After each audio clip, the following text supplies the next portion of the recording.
And I think that overbreeding is wrong, and also just Petland in general, like they spay or neuter their animals, and that's just introducing more unwanted pets into the community.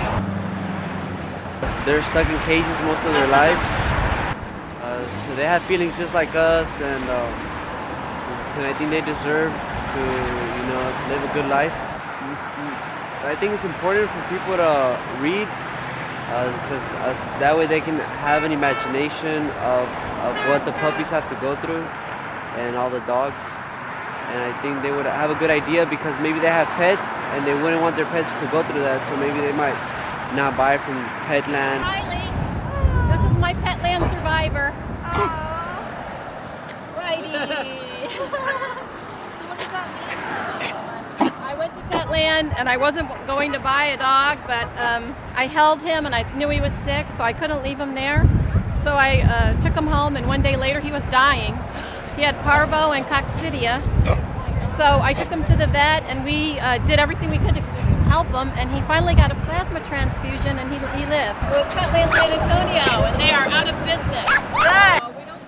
And since I got Riley, I got 2 rescue dogs, because I started volunteering in a shelter. So he has a brother that's a miniature dachshund and a brother that's a cockapoo, both from rescues. After the shows that Oprah ran and what the effort by the Humane Society and other organizations, I think it's finally starting to get into people's consciousness, and they're learning about puppy mills, and they're learning about the problem of overpopulation of pets, and why it's a problem and where the problem's coming from. Not just from puppy mills, but backyard breeders and people that just don't understand what it means to get a puppy and how much care they take, and I think it's all good. We decided we'd go into this Petland and see what all the fuss is about, see if they're really as bad as everyone says. They were offering certain kinds of discounts, 20% off certain dogs. They're offering their own credit card. You apply for the credit card, you get 0 down.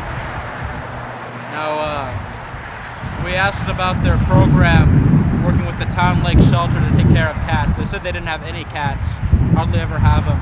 1 cat in the cage. It seemed kind of like maybe they were doing a publicity stunt, give themselves a better image by doing this. Didn't seem like any kind of serious program. Rubber mats were They had a very small puppies. Little rubber mat for puppies so that big dogs couldn't lay down on them. There wasn't enough space for them. I asked her why they didn't have beds, and she said it was for their own safety because they'll start chewing on them. Yes. Could choke on something. So instead they get these little square rubber mats that most of the dogs can barely even fit on. And they just have this wire floor on the bottom. Hard wire floor, metal floor. Their propaganda is that we only take puppies from licensed breeders. They're a part of the family. We look into it and make sure everyone. How can you really believe that? It sounded like BS. It sounded like a load of BS to us. Yeah. Down with Petland. 2 thumbs way down. Way down.